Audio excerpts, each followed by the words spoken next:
Sta Rita jail near Oakland, California is the 5th largest in America.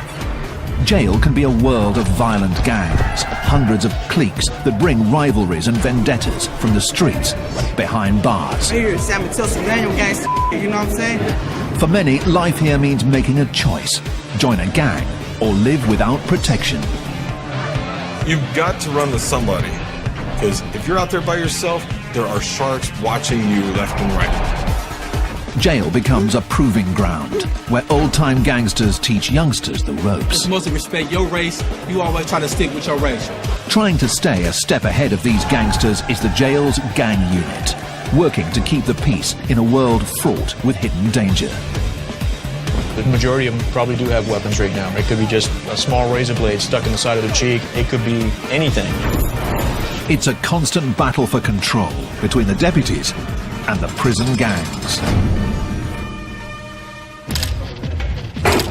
This morning, in the staff muster room at Sta Rita jail, deputies are arming themselves with flak jackets and non-lethal weapons, all in preparation for a shakedown. Just hours earlier, a deputy was attacked by an inmate. We're going to be going out to, starting out with housing 33. We're going to be doing a shakedown in that housing unit.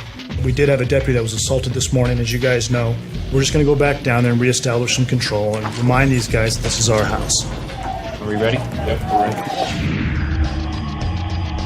The assault happened in the early morning hours. During a routine transfer, an inmate saw his opportunity and struck. Jail is a world where violence is a constant threat. In cases like this, the response must be swift, measured, and decisive. And when deputies head out into general population, they have to be prepared. Inmates may resist or fight back. Each situation is different, and the jail must respond with the appropriate force and numbers.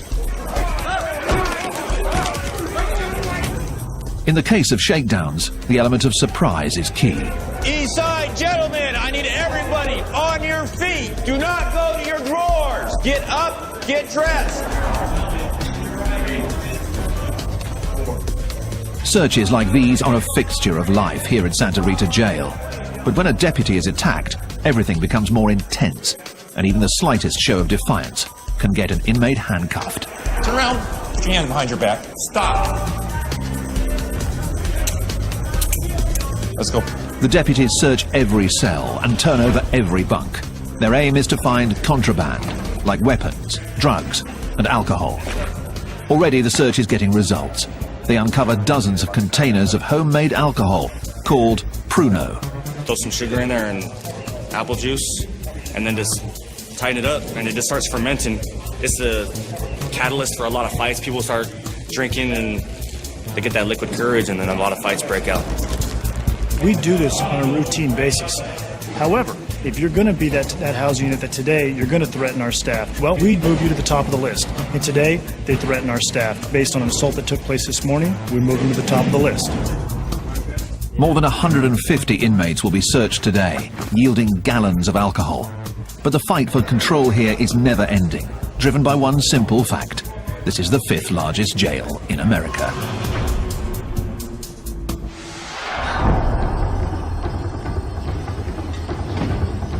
Alameda County's Sta Rita jail near Oakland houses 4,000 inmates. 18 housing units stretch the length of the sprawling facility, a full half-mile from end to end. There are 2 wings. The east side has protective custody units and minimum security dorms that house more than 300 inmates. On the west side, maximum security inmates are housed in double-bunked cells, and administrative segregation units hold problem inmates on lockdown 23 hours a day. As many as 60,000 inmates pass through here each year, creating an ever-changing inmate population, and the threat of violence is always present. Heightening that threat is a stark reality. 40% of Sta Rita's inmates come from Oakland, and Oakland has a serious gang problem. Black down in the East Bay. A barrage of bullets. Another deadly shooting in Oakland. Got the 9. The gangs here have contributed to a violent stretch in Oakland. More than 100 murders 4 years running, and over 22,000 violent crimes. It all adds up to a steady stream of fresh arrests, headed straight to Sta Rita.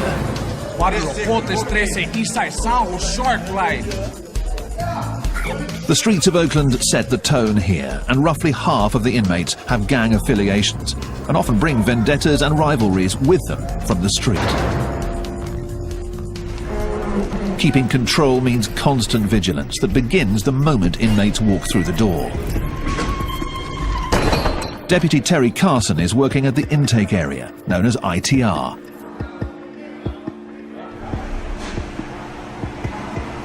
Have you been charged with any assaults on the police? No. Been charged with any assaults on other inmates? No. Carson interviews inmates to determine their criminal past, what sort of crime they're charged with, and what threat they might pose to other inmates. The information is used to classify inmates, and here in Sta Rita jail, they are color-coded accordingly. Inmates given blue jumpsuits are considered medium security, posing a low threat. Yellow is given to those with heavy charges or a history of violence behind bars. Terrorist threats? Okay. Each one of these represents the year that you did in prison? Red means an inmate is headed to protective custody or administrative segregation. You remember what the case was at Central State Prison? Yeah. What was it? Battery, domestic assault, attempted murder. And when you were in San Quentin, how many points did you have? I made level 4. You made level 4. It is classification born out of necessity, an attempt to keep the peace. It's that big wall 3, homeboy, that you knew. Barrio Pobre, Sureños, 831, Costa Central. With so many gang members at Sta Rita, making sure rivals are separated is key. You see somebody that's opposite, say Sereno or Norteño, opposite of you. If you're Sereno, you better get off on that Norteño. That's all there is to it. That's the politics. And if you don't, we're going to do something to you. But new tensions between gangs can heat up at any minute. So the jail has created a special unit to track the ever-changing gang world. Terry Carson is part of the team, and so is Mark Schlegel. Together they make up the Gang Classification Unit, and their office wall is lined with one of the keys to understanding the gang world: coded artwork. You have a Kumi 415 over here. This is the Hells Angels. West Oakland. Oh, you got X4 Norte. Hidden in the drawings are important clues of affiliation, of rivalries, and of potential conflict. It's all part of a story that translates to the history written on the inmates themselves. Tattoos. When these guys come across the counter, you'll see the same type of artwork on their skin. So they tell me a story. 14th letter of the alphabet, which is N, which stands for Norte. You'll also see 14 on white supremacist guys, but that means totally different. These guys don't put this stuff on a piece of paper or on their bodies without a reason or a story behind it. Decoding the story may be vital to keeping the peace here behind bars, but the gang unit serves an even greater purpose. They are building a record of each gang member, one that will follow them to prison or back out onto the streets. It's valuable intelligence that gets shared with corrections and police alike. But the challenge for the gang unit is daunting. There are hundreds of cliques and gangs in California, and on any given day, behind the walls of Sta Rita, many of them are represented.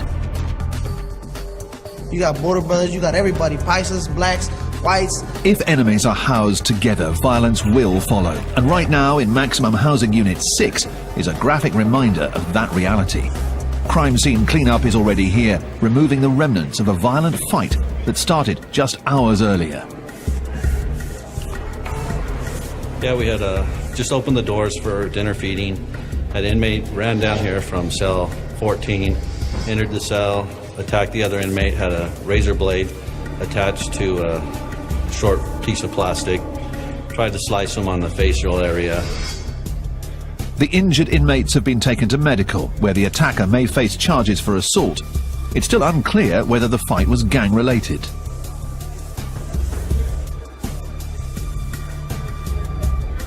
Here's a tier, and here's like the bottom floor. And the cell block. I still don't get the dice though. The unit is under constant pressure to get it right, to decode thousands of pieces of intelligence and gang writings. It's blood, but it's blood. Four drops of blood. Yeah, but it's a 1 and a 3. Yeah. So that's... Could be Sereno. Could be read into anyway. The challenge: identify the new rivals and separate them before things get violent. Sta Rita Jail near Oakland in California is the 5th largest in America. It's populated by some of California's most violent street gangs. Here, managing 4,000 inmates is all about establishing control. It's 3 a.m. on Friday night, and C-Team is working its overnight shift. Roughly 60 arrests have come in tonight to be printed, tagged, and processed. Let's go. We're going to search you right here. Shoes and socks on this side of the blue line. My side of the blue line. Shoes and socks. Late in the shift, Deputy John White and the rest of the team are still on alert in an area where anything can happen. Let's go. Hands out in front of you. This is intake, transfer, and release, known as ITR, and it's where arrestees become inmates. We're real careful at this point. This is our most dangerous portion of ITR. We found anything from narcotics, knives, guns. We found everything in these cells after they leave them. The mood is always tense, but tonight has gone smoothly. But as every deputy knows, the later it gets, the greater the chance for trouble.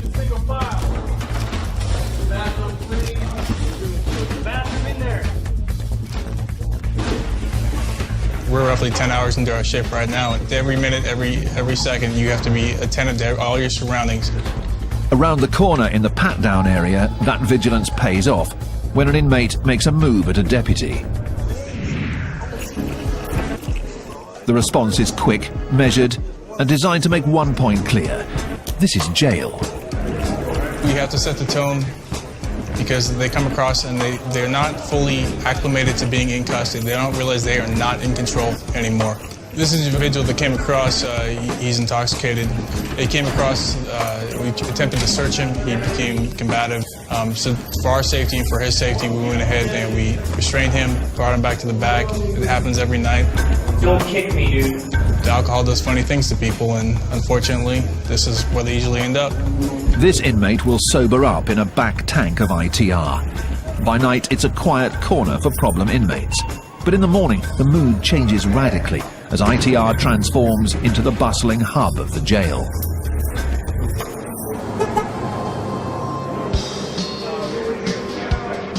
There are more than 30 tanks here, and on average, 400 inmates move through here each day. On busy days, that number goes as high as 600. Every inmate on their way to and from court, headed off to prison, being processed or released, comes through these halls. Gentlemen, make room. We'll be leaving shortly. Control is key here, but can prove difficult in an area where the deputies are outnumbered. You've got, anywhere from 8 to 12 people on a shift working down here, but at any given time you could be working with up to 300 inmates. It's 150. That means it's the last bus before count goes up. So let's get it done. Noise check it. With so many inmates to keep track of, on busy days the system backs up. That can create tension, especially in the larger tanks, known as the bullpen. Typically there are less than 20 detainees in here. When deputies fall behind, that number rises, and the bullpen heats up. On a hot day in the middle of July, you open the door and it's literally like a sauna hits you in the face. You can feel the moisture in the air. It's kind of like when you open up your oven at home after you've cooked something. I mean, the more bodies that are in the tanks, obviously, the hotter it gets in there, the more talking going on, and tempers tend to kind of flare sometimes. It's all concrete, and you just sit in there, it get hot, the vents stop blowing hot air, it's stanking, people fording and complaining, and next thing you know, somebody say something, and there it go, boom. It's like fire to gasoline. That's all it takes, you feel me? Open holding tanks are used at jails across the country. With a mixture of inmates all on edge, the atmosphere is tense, and flare-ups are imminent. Away from the deputy's view, fights can break out at any moment and escalate as other inmates within the tanks become involved. Stand by, gentlemen. I'll be right back. The ever-present threat of fights keeps the pressure on the ITR staff. Inmates can't avoid the bullpen, so it's vital that the deputies get them out or back to the cell houses fast. Does everybody know the rules? As the day comes to an end, Deputy Scott Brandon moves more than 60 inmates back to the units. Right shoulder, right wall, single file line. The second rule. Shut up. Please be quiet. With the inmates unshackled, there's one basic goal: keep them moving. You want to kind of keep them going in the same direction with a minimal amount of distraction. So if you can get them moving all in the same direction that looks like somewhat of a straight line, then to me you're doing your job and you're getting it done. Because the whole goal is not to get into a fight with everybody you see. It can't run like that. And the long and short of it is, these aren't children, these are grown men. So they're gonna act the way they're gonna act. For inmates, leaving ITR marks the end of a long day. But for those returning to cell houses like 34, the stress is just beginning. Talk and get you tossed some gators, close the book. Won't you take a closer look? Closed casket pressure cook. And I'm the peer pressure that your teacher talking about. Toss a off the tier to teach him not to run his mouth. And I'ma run with it. There are 328 inmates here, the maximum allowed, and just 2 deputies overseeing them all. During free time like this, known as pod time, it's loud, crowded, and governed by a code set by the inmates themselves. Inmates like Chris Card. It's mostly respect your race. You always try to stick with your race, you know what I mean? In this particular pile, we got the black hole where we're sitting at. From this bunk on down, we try to keep it all African Americans. And toward the middle, the other diversities, they break up into different sects, you know what I mean? It's a separation that is stark and visible throughout the cell house, a racially divided world that inmates believe promotes the peace. Yet the racial divide here hides a more deep-seated separation. In this dorm, as with most cell houses here, the gangs are watching. Every table, every staircase, every phone is territory to be marked and held, much of it claimed by the dominant gang, the Norteños, who have their own bylaws and codes, rules followed by former gang members like Lucky. Everybody has a role, okay? It's like a body, you know? Like, everyone has a role in the gang. Everybody does. Because no matter if you're way up here or way down here, you're still contributing something. Say that there's a cell right here, okay? And this door opens 27 times a day. My job is to be in this cell and watch that door. And I jot down every time that door opens. Okay? That's my job. I'm part of something. I am doing something. When you're in a gang, in a Norteño gang setting, it's by law you work out. If you don't, you will be disciplined and you'll be dealt with accordingly. That's the way it is. The gangs and codes here provide a structure, making it both a jail and a recruitment ground. Though inmates claim that segregation keeps the peace, fights do break out. And when this happens, it's each race and each gang for themselves. Me, my understanding, all my we gonna rock. It go down, we gonna rock. Ain't no hands down, no question about nothing, man. If it kick off, man, we finna get on top of your helmet, man. Straight up, take no prisoners, cause you ain't about to, I'm not finna go home in no bag.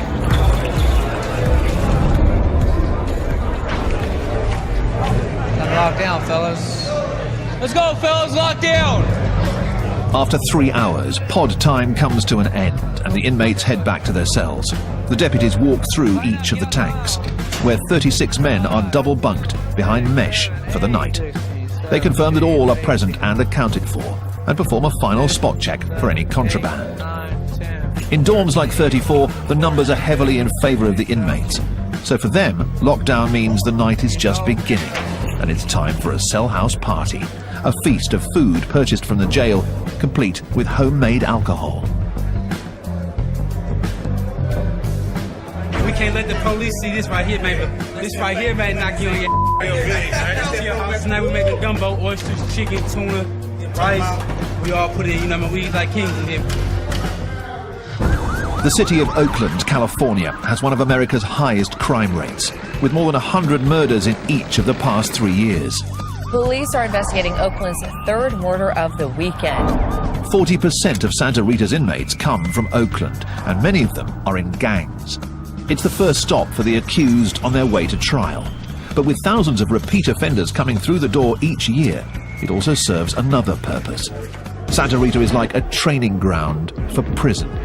On the jail's east end, Dorm 34 is heading outside for a weekday ritual. Yard call. All 328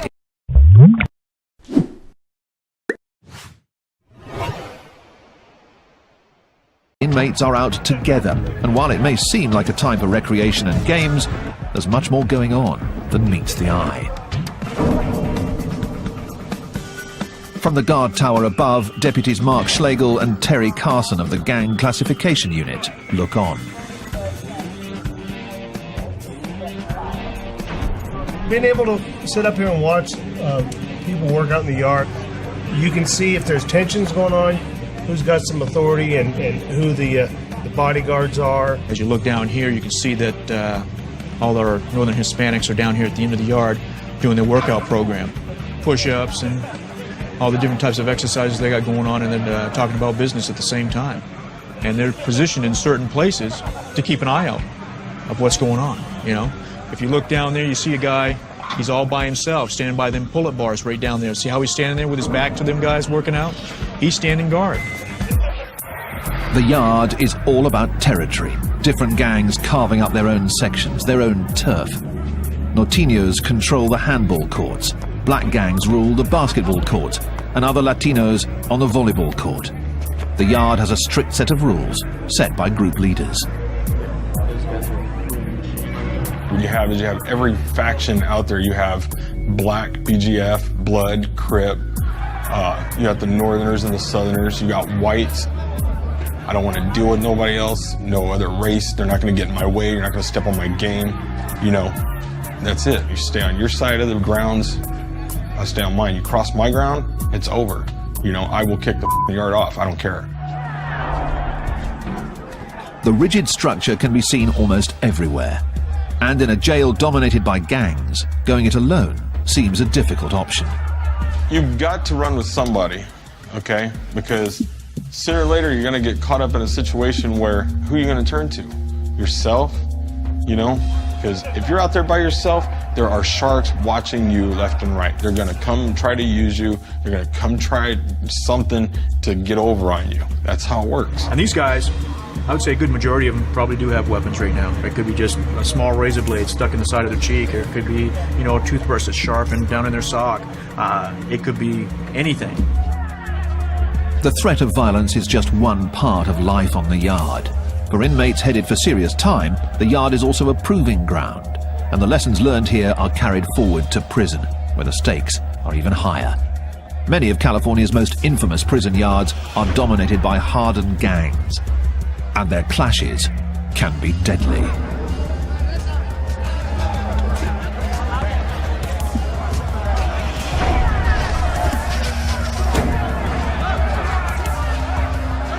Even in this seemingly chaotic environment, the rules of engagement are strict and clear. Whoever's having the issues against each other, their channel or their shot caller will come and let you know, hey, back the up for a while, we're going to go get off. If you want to get involved, let us know. You have to know who's who over or who's helping who out to know when it's going to jump off. But you can pretty much tell. I mean, you'll see it. You'll see the grouping up. You'll see everybody getting in position, and then next you know, it's mayhem. This riot at California's Pelican Bay prison probably started after tensions built between rival gangs. The conflict lasted for more than half an hour as corrections officers tried to regain control. In the end, more than 20 inmates were injured. The threat is always there. You could walk past some guy and look at him just like, you know, the sun be in your eyes, and you look at him with your eyes like, you know, and then he'll run up on you. What the hell are you looking at? Nothing. Oh, I'm not nothing. See, and it could go just a domino effect of, you know, you're just saying the wrong things. The constant threat of violence has created a surprising shift. Gang members behind bars are turning their backs on gangster life. They're called dropouts, and they make up more than half of the inmates in protective custody here at Sta Rita. And Brian Curlis is one of them. Leaving gang life behind is no easy task. Curlis is in on a parole violation and is waiting for his sentence, which could mean a return to prison.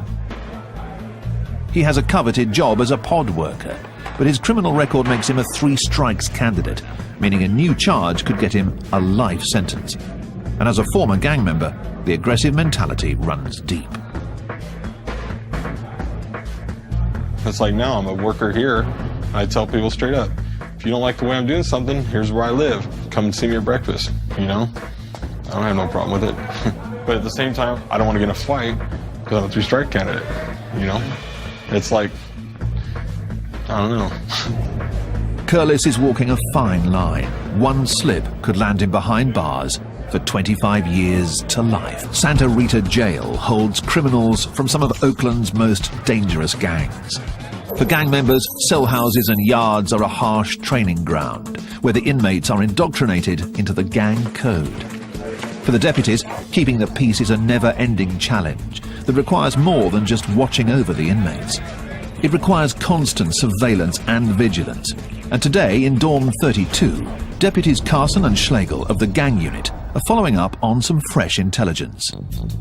Time for pod time, pod time. Lower tier, stay off the carpet. Upper tier, stay off the stairs. Once all the doors are closed, I'll flash the lights. Again, this is pod time. Apparently about a week ago, from the information we're getting, they removed some of the guys that had a lot of say in this pod for the Northern Hispanics.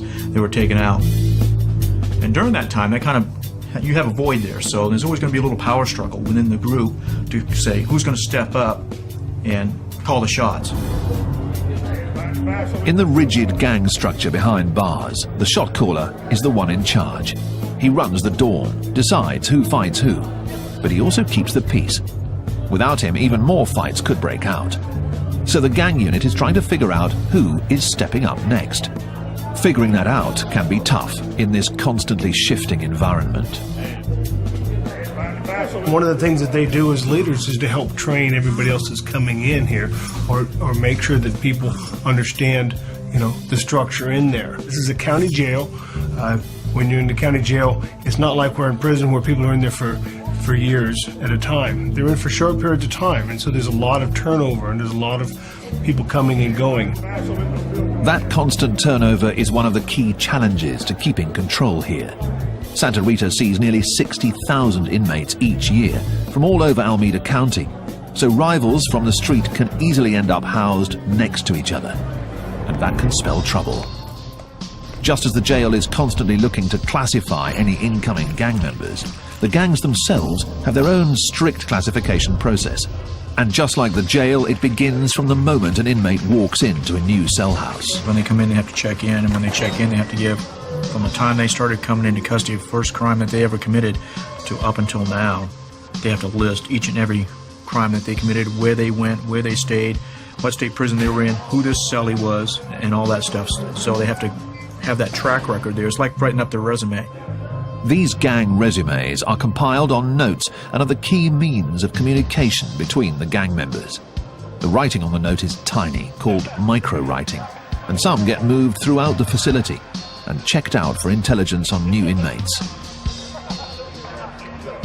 Information flows from one end of this facility to the other end of the facility on a daily basis. And the reason why it does that, and our central location, a point is, if they want to get information out, they can put it on laundry carts, they can put it on our food carts, and go back to our kitchen area, which our minimum inmates work. And if they want to get information for, say, Housing Unit 7, then the worker can go out there and put it onto a food cart or a laundry cart. It's an underground background check. A poll taken of the inmates in the jail to see whether a new arrival checks out and can be trusted. If a new gang member checks out, he assumes his role in the gang structure. If the information doesn't check out, the consequences can be severe. And over in the muster room for the maximum security side of the jail, a unit is gathering for an urgent mission. A deputy has intercepted a note that contains hints that there's a weapon in Housing Unit 7. And there's additional intelligence that an attack is in the works.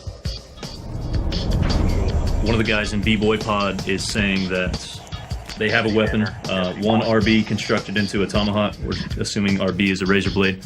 So that's kind of what we're going to be looking for. It could have been passed from B, obviously anywhere in the house. We're going to do A, B, and C pod as a search. In addition to rumors of a weapon in the dorm, the note lists the names of some norteños housed there. I have a list here, A, B, and C pod of some of the norteño known and just known affiliates. This dorm is the target for today's raid. Finding the weapon is the mission. It could be tucked in a book, could be anywhere. It could be a mattress that's sliced open, stuck in the foam. anywhere. So we want to make sure we do a good job, especially with the northerner cells. We'll just go in, do our job, get it done. The team moves out to Housing Unit 7, where the inmates are already on lockdown. When the deputies arrive, the water is shut off to prevent anything from being flushed down the toilets. We're ready. Put on your shirts, step out. An operation like this relies on speed, getting all of the inmates out of their cells before they have a chance to destroy evidence. Pull your shirt down, pull your shirt down, pull your shirt down! Those who buck the system are immediately removed. Once out, the inmates are patted down and then placed in holding areas as the search begins. Every cell is turned over in a search for contraband, homemade alcohol, anything that's not allowed. But the real focus is a potential weapon, and over in C-Pod, one cell is receiving special attention. I found some information on the guy that's housed here, that he's good at making weapons. It's one of his specialties, I guess, that he called it. So this was my hopeful cell. I was hoping that it would be in here. Hopefully they didn't get rid of it. The deputy finds nothing, and throughout the rest of the cell house, the search yields contraband. This is a jail-made tattoo gun. But no weapons. Downstairs, they found more notes and more names. These show people that just arrived, it looks like. Names and PFNs. It may just be the break the team's been looking for. A deputy takes the notes back to Carson and Schlegel of the Gang Classification Unit for inspection. This is from C-Pod. This was an F-Pod. Okay. The fresh intelligence demands immediate attention. This is kind of interesting. Yeah. Decoding the writing is a tedious job, but buried inside could be more important information about gang members, weapons, and even new hits. Okay, and we know this guy. It will take hours to pore over the micronotes. So back in Cell House 7, the search for the contraband continues, and the deputies have had a lucky break. One of the envelopes was addressed to a cell in F-Pod, cell 1. We understand there's a newer guy that's over there of the Norteño affiliation, so we're thinking that they may have something over there as well. The focus of the search narrows. Now, rather than searching an entire pod, the team moves in on 3 cells, and one of them is the real target. The inmates are quickly removed, and the deputies move in, checking mattresses, combing through books, but still no weapon.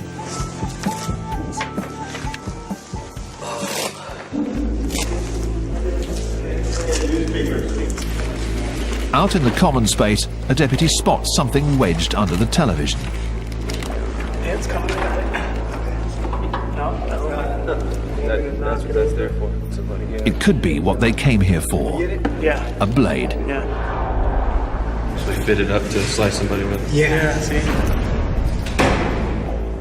The dangerous weapon is removed from Cell House 7, and for now at least, a possible gang hit is averted. Another small victory in a world where the threat of conflict is constant. Over in protective custody, Brian Curlis still marks his days at Sta Rita, trying his best to stay out of harm's way in a world of violence.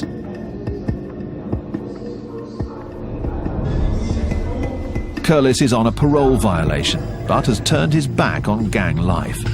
It's a decision that makes him a constant target, even here in protective custody. I don't think you're any safer here than you are on the main line. At any time, anything you do, you sit at the wrong table, you use the wrong shower, it could get you hurt. Gang members despise dropouts. They are traitors of the highest order. That makes them targets wherever they go, especially behind bars, where gangs set the unofficial rules. While gang initiation is often violent, getting kicked out is even worse. It's called a removal, a quick but violent act where a gang member slices another in the face with a weapon. The slice leaves a permanent mark and lets other gang members know that the target is a dropout, what they call no good. I've seen people get their face sliced open, half their ear knocked off, all the way across. To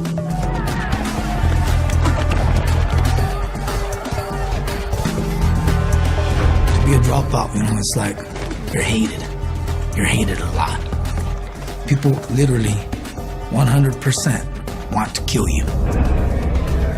By being placed in protective custody, the dropouts are already marked by the red jumpsuits they wear. So far, Curlis hasn't been attacked, but anything's possible in jail. It's something you got to deal with, As you get older, you get wiser. If somebody starts assaulting me, I'm going to fight back. I'm going to defend myself to the fullest. You got to be stronger than the average person around here. Curlis will soon find out his sentence. Until then, he's constantly on edge, always looking over his shoulder. Sta Rita Jail is a revolving door for some of Oakland, California's most violent gangs. An estimated 30,000 people with gang affiliations come through here each year, and deputies are always on their guard, always looking out for conflict. In intake, transfer and release, the day is just getting underway. A dozen deputies start their daily routine, moving 200 bodies through these halls. Gentlemen, we're going to move down to the nurse. Remember our discussion. The quicker you guys do it, everybody cooperates, you get through fast.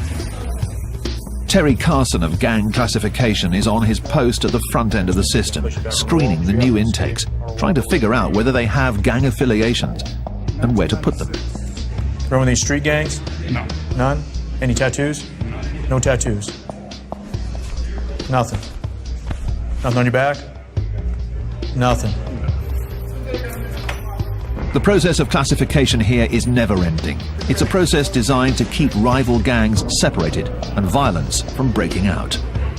Despite their best efforts, clashes can happen at any time. Clashes that escalate as staff step in to break them up. Out on the maximum security wing, in Housing Unit 4, a deputy has been caught in the crossfire while breaking up a fight between 3 suspected gang members.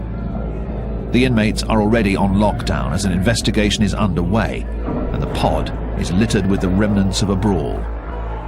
The deputy on duty is still shaken after having a chair thrown at him. In search of the pod after the fight, all inmates were searched and jail-made weapons were located within the pod. It makes you think when you go running in there to protect these guys, if somebody's going to stab you and or hurt you also. It could be a trap, you never know. In an isolation cell, the inmate who threw the chair is still being questioned. Threw a chair, threw a couple of chairs actually. To what? Protect yourself? Yeah. The door closed. The deputies suspect that the fight was between rival gangs vying for power in the cell house. Since a deputy was involved, the punishment is stiff. This inmate may face new charges and more time for assault. Assign me a charge? Really? Yes, you are.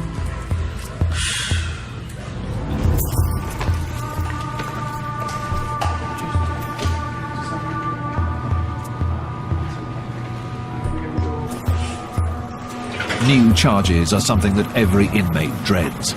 They can mean more time behind bars.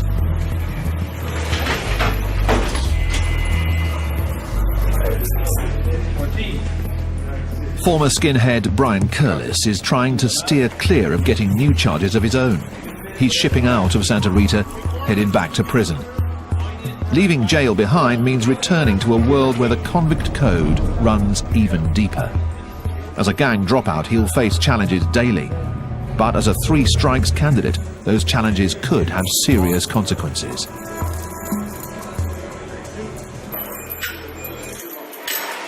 I have too much violence on my jacket to where if I even slap somebody in prison for mouthing off at me, I could do life, but I'm a dropout right now. I've gotten out of it because what am I going to do?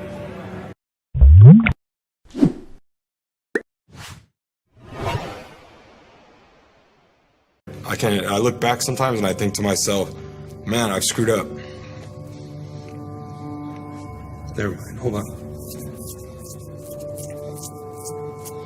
I screwed my kids up going through this, and it's just crazy, you know? So.